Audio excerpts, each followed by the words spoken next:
तो यार last week इस शो की राइटर जेसिका गॉ की तरफ से स्टेटमेंट आया था कि इस सीरीज से ज्यादा एक्सपेक्टेशन नहीं रखना, सिंस ये एक बहुत ही लाइट हार्टेड शो है। एंड ये एपिसोड देखकर फील भी हुआ कि हाँ, उनका ये स्टेटमेंट क्यों आया है। If you expect disappointment, then you can never really get disappointed. लेकिन चलो, एपिसोड कैसा भी हो, हम डुबकी लगाते हैं ब्रेकडाउन में। एंड पहले ही बता दूं कि इसमें हिडन डिटेल्स बहुत कम थे, तो इसलिए मैं हिडन डिटेल्स के साथ स्टोरी का भी एक्सप्लेनेशन दूंगा।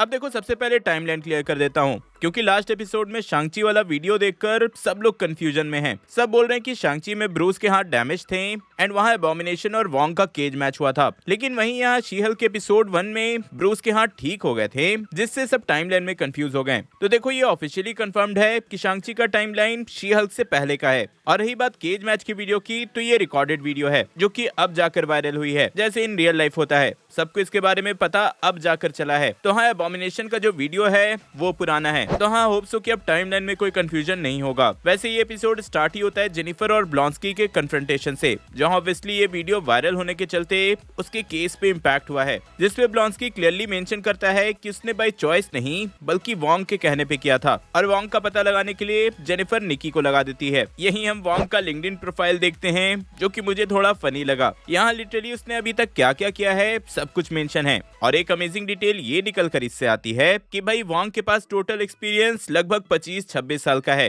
कमरताज में वो टारगेट सेल्स एसोसिएट था 9 साल के लिए, देन लाइब्रेरियन था 11 साल के लिए, एंड ऑब्वियसली डॉक्टर स्ट्रेंज के स्नैप होने के बाद वो सॉर्सरर सुप्रीम बना, विच मींस कि एटलीस्ट वो 6-7 सालों से सॉर्सरर सुप्रीम है। इन्फिनिटी वॉर से एंड गेम तक तो 5 साल हो गए, एंड उसके आगे नो वे होम की स्टोरी 1 या 2 साल तो बढ़ी ही है। और हाँ, यहाँ उसके कनेक्शन में ब्रूस बैनर का नाम भी है। यहीं अचानक से जेनिफर फोर्थ वॉल ब्रेक करती है एंड लिटरली वही बोलती है जो मैं सोच रहा था। आप सोच रहे हैं हम वोंग को कब देखेंगे? आगे अगेन हमें कुछ न्यूज बुलेटिन्स दिखाए जाते हैं। अब यहाँ भी कुछ इंटरेस्टिंग डिटेल्स है। सबसे पहले तो इन्होंने एमिल ब्लॉन्स्की का वो इनक्रेडिबल हल्क वाला लुक दिखाया है, बट जो एबोमिनेशन का मग शॉट है वो इसका अपडेटेड लुक है। इनक्रेडिबल हल्क में एबोमिनेशन ऐसा नहीं था। देन हाँ, यहाँ टाइटेनिया को लेकर भी एक हेडलाइन नीचे मेंशन किया गया है, एंड हम सब जानते हैं कि आगे के एपिसोड में हमें टाइटेनिया फिर से दिखेगी। वैसे बेसिकली यहाँ पूरे न्यूज सेगमेंट से दिखाया गया कि कैसे शी-हल्क के कैरेक्टर पे पब्लिक रिएक्ट कर रही है। जैसे मैं फैन थ्योरीज बनाता हूँ, वैसे ही एमसीयू के यूनिवर्स में लोग शी-हल्क पे कॉन्स्पिरेसी थ्योरीज बना रहे हैं। फिर एमसीयू का जो अभी सबसे मेजर बैकलैश चल रहा है कि एमसीयू एमसीयू बन गया है, उस पे भी इन्होंने खुद ही कमेंट किया है। लिटरली यहाँ एक पूरा सीक्वेंस इसी पे था। एक बंदा लिटरली यहाँ बोलता है कि इन्होंने हल्क के मैनहुड को छीन लिया और अब एक वुमेन को दे दिया है। एंड ऐसी ही और भी कई कमेंट्स हमें फीमेल सुपर हीरोज को लेकर देखने को मिलते हैं। और देखो, ये देखना मुझे सही लगा कि at least Marvel studio self aware है, उनको पता है कि ऑडियंस अभी कैसा रिएक्ट कर रही है। वैसे यही एक और इंटरेस्टिंग डिटेल मिला। यहाँ हमें गिडियन विल्सन से इंट्रोड्यूस कराया गया,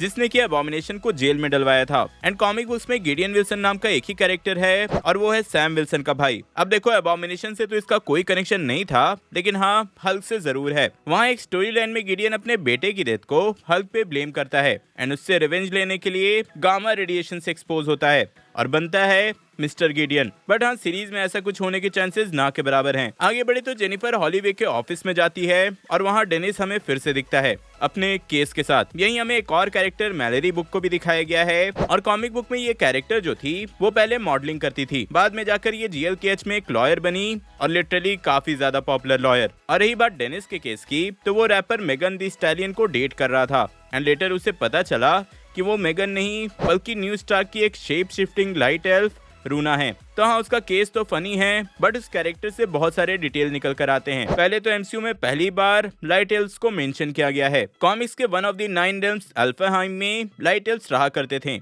एंड अब कंफर्म्ड है कि ये एमसीयू में भी एग्जिस्ट करते हैं। देन इन्होंने इसका नाम रूना रिवील किया, एंड ये ईस्टर एग है वन ऑफ द 9 ओरिजिनल वैल्किरीज का, जिसमें से एक का नाम रूना था। अब देखो, कॉमिक्स में ये कैरेक्टर इतनी ज्यादा इंपॉर्टेंट थी कि आप इसका अंदाजा इसी से लगा सकते हो कि थॉर से पहले यान योन का यूज वही करती थी। लेटर ये वेपन थॉर को मिला। वैसे इसी सीक्वेंस में वोंग भी GLKH पहुंच जाता है और अपना स्टेटमेंट देता है कि वही एबोमिनेशन को लेकर केज मैच में गया था, जो कि उसके ट्रेनिंग का पार्ट है। चल झूठा, वैसे यहाँ वोंग ये भी बोलता है कि अबॉमिनेशन को बचाने के लिए वो फिर से सबका मेमोरी इरेज नहीं कर सकता। अब देखो, पहले तो मुझे लगा कि उसने नो वे होम का रेफरेंस यहाँ दिया होगा, बट यहाँ उसने क्लियरली बोला कि ऐसा वो फिर से नहीं करना चाहता, विच मीन्स कि डॉक्टर स्ट्रेंज के अलावा भी उसने मेमोरी वाइप करने की, मेमोरी इरेज करने की स्पेल का यूज किया है। जेनिफर फिर क्लियरली उसको एक्सप्लेन करती है कि उसको बस एक काम करना है कि जो स्टेटमेंट उसने अभी दिया है वही सेम स्टेटमेंट जजेस के सामने देना होगा, और इसके लिए वो एग्री कर जाता है। नेक्स्ट हम पग को डेनिस के साथ उसका केस डिस्कस करते हुए देखते हैं। अब देखो, यहाँ कुछ ऐसा मेजर तो नहीं था। हाँ, हमें बस लूना द लाइट एल्फ का फर्स्ट लुक यहाँ पर मिला और बाकी सब ऐसी ही टाइम पास के लिए था। बट पग जब मेगन द स्टैलियन की वीडियो इंटरनेट पे देख रहा होता है तो यहाँ कुछ हिडन डिटेल्स जरूर थे। सबसे पहले तो यहाँ QR कोड है जिसको स्कैन करके आप फ्री में सैवेज शी-हल्क का इशू नंबर 2 पढ़ सकते हो। लिंक मैंने डिस्क्रिप्शन में दे दिया है। और यहाँ आपको राइट मैन के शूज का रिव्यू वीडियो भी दिख जाएगा जो कि हमने एपिसोड 2 में देखा था। यहीं पे ये भी रिवील होता है कि डेनिस साइबर ट्रक यूज करता है, एंड शायद सबको पता ही होगा कि साइबर ट्रक टेस्ला ने बनाया है। और ऐसा थर्ड टाइम है कि जब एलॉन मस्क से रिलेटेड कुछ मेंशन किया गया हो या कुछ दिखाया गया हो। आयरन मैन 2 में खुद एलॉन मस्क का कैमियो था, और आयरन मैन 2 में ही हैमर इंडस्ट्रीज की जो पूरी फिल्मिंग थी वो स्पेस एक्स में हुई थी। तो हाँ, मार्वल का और एलॉन मस्क का पुराना रिश्ता है। नेक्स्ट डे होता है अबॉमिनेशन के केस वाला दिन, जहाँ प्रिजन के बाहर पूरी मीडिया भरी रहती है, एंड लिटरली ये शो बहुत अच्छे से दिखाती है कि मीडिया वाले न्यूज में कुछ भी कैसे दिखाते हैं। जैसे लिटरली इन्होंने यहाँ एक र्यूमर बना दिया कि शी-हल्क को अवेंजर्स वालों ने रिजेक्ट कर दिया है। अंदर जजेस के सामने वोंग को अपना स्टेटमेंट देना था, बट उसके लेट होने से किसी तरह जेनिफर केस को खींचने की कोशिश करती है एंड कुछ और लोगों के स्टेटमेंट्स दिलवाती है। यहीं पे सेकंड एपिसोड में 7 सोल्स को लेकर ब्लॉन्स्की ने मेंशन किया था, एंड यार मुझे उसी टाइम पता चल गया था कि ये थंडरबोल्ट्स को लेकर हिंट तो हो ही नहीं सकता, इसलिए मैंने पिछले ब्रेकडाउन में मेंशन ही नहीं किया था। बट कई लोगों ने कमेंट किया कि यार ये थंडरबोल्ट्स का रेफरेंस है। तो यार अब पता चल गया ना कि यहाँ हर सीन बस मजाक में हो रहा था, यहाँ कुछ भी सीरियस नहीं है। यहाँ द 7 सोल्स 7 औरतें हैं,